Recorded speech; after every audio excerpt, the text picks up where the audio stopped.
Loneliness is when you have an unmet need for belonging. It's when you miss mattering to someone. One of the oldest human needs is having someone to wonder where you are when you don't come home at night, wrote Margaret Mead. I would never attempt to romanticize loneliness, as it is, quite frankly, detrimental.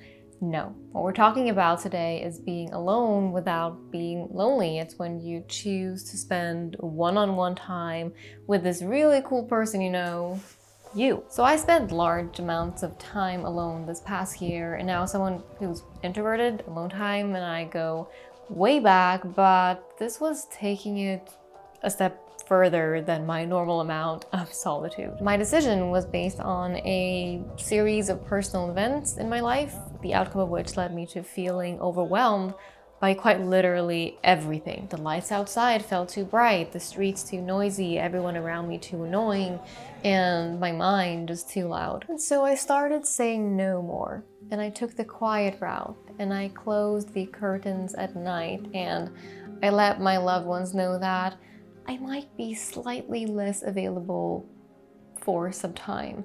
I just desperately needed dedicated me time. Now, I'm no longer in this phase of craving solitude, and I'm back to my normal introvert recharging schedule, but I've been reflecting back on this year, and here are some things that I noticed started happening when I started spending more time by myself.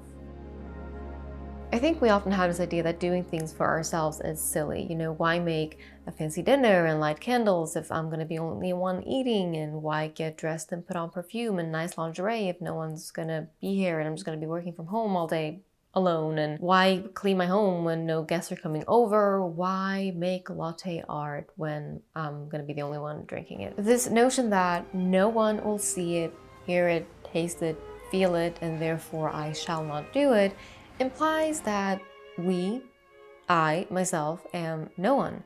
And that's not how I wanted to view myself. And so I started doing all these things that I would be doing if someone else would be around. Not all the time, of course, but going from none of the time to some of the time is quite a big step. Now, if you believe in words of affirmation, it's your thing, feel free to say this next sentence with me. I show up for myself. I put in the effort to impress myself, for myself.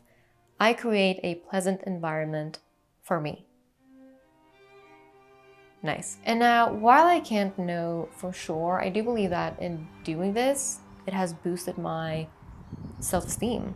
And I guess that's what happens when you start caring about yourself. Let's take a brief moment and thank our sponsor, Skillshare. I'm so happy that they continue to support this channel and to make these conversations possible, and I'm grateful for each one of you who support our sponsors back. Skillshare is an online learning community with thousands of inspiring classes for anyone who loves learning, and with each class that you take, you can connect with other like-minded people who are taking the same classes. I've been using Skillshare for over 2, maybe almost 3 years now, and I've taken all sorts of classes on there on topics like writing and productivity, and I'm genuinely just learning a lot so far, and yet there's still so much more for me to explore. Lately, I have been enjoying their classes on filmmaking in particular, such as this one called Storytelling in Film, Using Cinematography to Convey Emotion by Joe Simon. As we're approaching summer, I'm just getting more and more eager to shoot beautiful things and to create little films, and so this class has been very helpful for that. It's super affordable, and if you are one of the first 1,000 people to click on the link in my description box, you can try it out for 1 month for totally free. No strings attached. So why not start exploring your creativity today?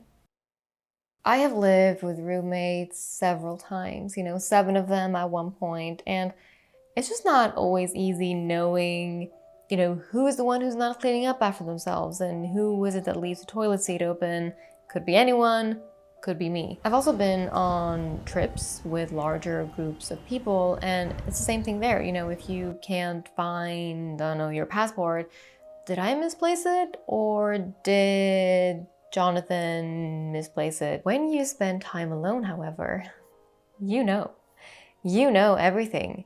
There is nobody to blame or to praise but yourself. If I'm out of toilet paper, it's because I did improper planning. And if the kitchen is a mess, it's me. If I lose my wallet at the cafe, well, I can't blame anyone else for distracting me. It's quite eye-opening seeing yourself wholly and fully. So I, for instance, am very clean, and I'm also quite unorganized. I get things done, yet I'm time optimistic.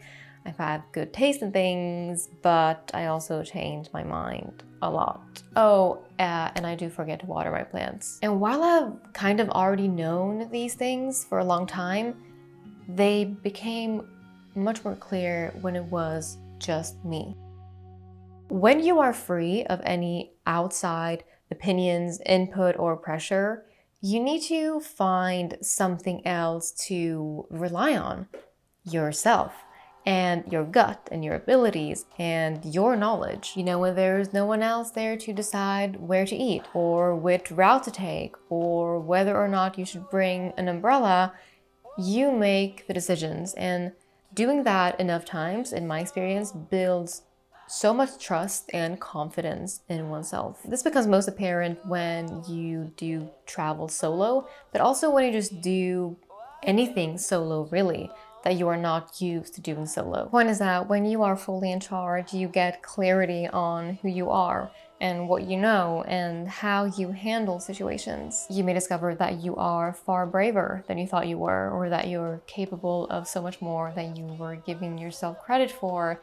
You may also discover insecurities and fears. Whatever the discovery is, I believe that such insight, while perhaps scary, can be extremely valuable. Doing stuff solo forces you to see yourself with no filter.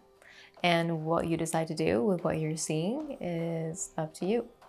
And I'm gonna go water my plants now.